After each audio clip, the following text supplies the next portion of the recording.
My involvement in the St. George Marathon started, oddly enough, at the finish line. Where most people decide they want to run a race is when they watch someone else finish. Sit there at the finish line for an hour and watch people come across that line, and you'll be hooked. Seeing folks cross the finish line and hugging their relatives, people crying, there's some kind of crazy appeal to it. I think a lot of the realities of the race are unleashed at the finish line. It was just a surreal experience. You know, that's where you see the people that trained enough, the people that didn't, the people that are in shape, the people that maybe aren't so much, the people that were just running for fun, and the people that were running for their lives.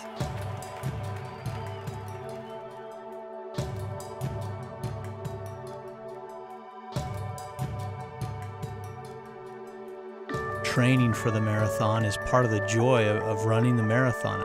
You're running twice a day, 15 miles a day, how crazy? What are you doing? Why would you want to do a marathon? What's the big deal?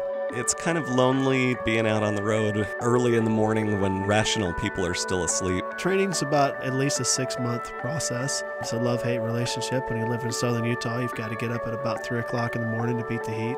For me, it's not a question of whether I want to, it's I have to be able to cope. You know, when you put a lot of time and commitment into something, the reward is twice as good. It's just incredible what you can put your body through. And I don't think enough people go out on a limb to see just how far they can push it. It's all about the race. I am a junkie. If I don't do this today, it's going to hurt when I do it on the race. And I want to have a good race day. I want to feel fantastic on race day. Before long, you're working into 12 miles a week, and then 12 miles turns into 16 miles, and then 18 miles, and before you know it, you're putting in over 30 miles a week.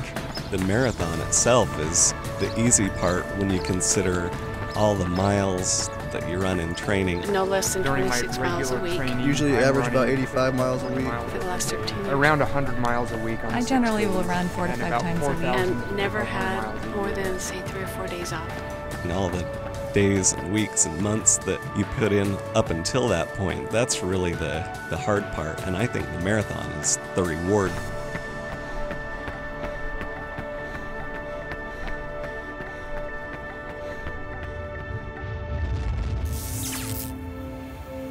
When you start out in the St. George Marathon, you start very early. You board a bus at probably about 4 o'clock in the morning. The bus ride takes forever. And it seems a lot longer driving than I hope it feels running. And you turn the corner and come up over that hill and drop into Central, and there are thousands of people. There's flags from every country flying, and there's bonfires as far as the eye can see. It is really an awesome sight. It is a beautiful day, and welcome once again to the 34th annual St. George Marathon.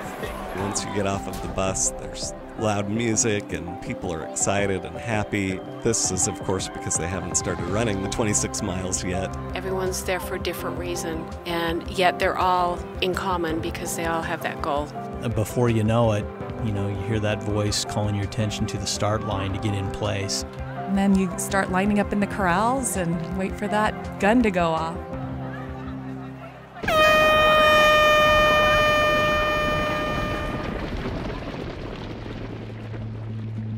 That gun goes off. It's dark. And you start running. The first couple of miles you don't even realize have gone by because the sun's not even up. It's kind of crazy getting across the start line 7 minutes after the start and just knowing from the first minute of that time there's just been herds of people crossing that line. There's all shapes and body sizes out there, and that's what's so great. It's just people trying to get past a stupid line 26.2 miles away. Normally when I'm running, I'm so focused on time. Got to get through this race, got to keep my splits. I love to chat in the beginning, especially. You make friends along the way. You can see the runners snaking on the course and just color and constant movement. Mile 7 is Vail, and the dreaded Vail Hill starts there. Vail Hill's pretty brutal. I've run it and I've walked it, and I can't tell you which one's better. Some people run that thing strong, they're hill runners and they do great, but other people, that's their first big obstacle really in that marathon course. You've got to attack Vail the right way or it'll eat you up. No talking. You don't want to waste your voice because you're going to need that energy. All the fun is kind of out at that point, and it's kind of serious business after Vail. Then after the Vail Hill, you've got a different problem. The rest of the course is primarily downhill. It'll tear your legs up just as badly as going uphill. When it starts to really get hard, it's it seems like that's when the crowds are around and they give you that boost. And the volunteers at this race are incredible. They're so organized. These guys have it down to a science. St. George Marathon is one of the best grassroots supported marathons in the country. The volunteers and the people in this community make the St. George Marathon not so much about running, but more so about community and supporting each other. That's what makes us great. That is a really, really powerful thing, to have thousands of people cheering you on. I can't even describe that unless you actually experience it. You come down this hill and come around a corner, and suddenly Snow Canyon opens up right in front of you. I've seen so many runners over the years stop and take pictures right there. Right below that, you see a stream of runners. It looks like just a stream of ants. I often get to the point, usually mile 18 or 20, and I think, why am I doing this? I remember the first time that I would call my own wall. I had about 5 miles left, and my legs just cramped up. My whole body just jerked, and I couldn't keep running. My first marathon, I hit it at mile 19, which I think is pretty typical. And I just started to cry, and I thought, I don't want to run a marathon. I can't finish this race. What in the world am I doing? This is the stupidest hobby I could have ever come up with. I hate running. I'm never going to run again. That's where you dig deeply. I mean, you know you have to go deeper. Even though you feel like you've given it all you have to dig deeper, because there's got to be something left to get you the last few miles. Once you get into St. George, it feels like you're still running a long time. You just keep thinking, okay, one more corner, you're weaving it out, one more corner, and it's like, man, is it ever going to get here? When you start to come down that last strip and you see the finish line, you start to hear the roar. Those crowds carry you the last mile.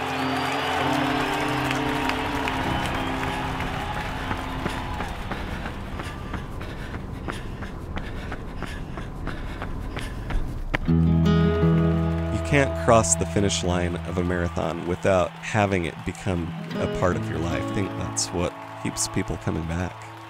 99% of the people that are there running, they're not running to win anything. You kind of wonder why are these people doing it? And then you realize that there's thousands of different reasons and motivations behind every runner.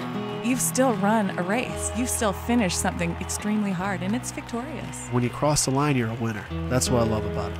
Whether it took you 2 hours and 30 minutes or 6 hours, you're still a winner. You've done something that's tough. You've pushed your body to the limits, and you've overcome. You've overcome body with your mind, and that's powerful. I didn't, for several days, ever even think that I would try to do that again. But I found myself a few days after the race thinking, I can do that better. I can do that faster. And so, here we go again.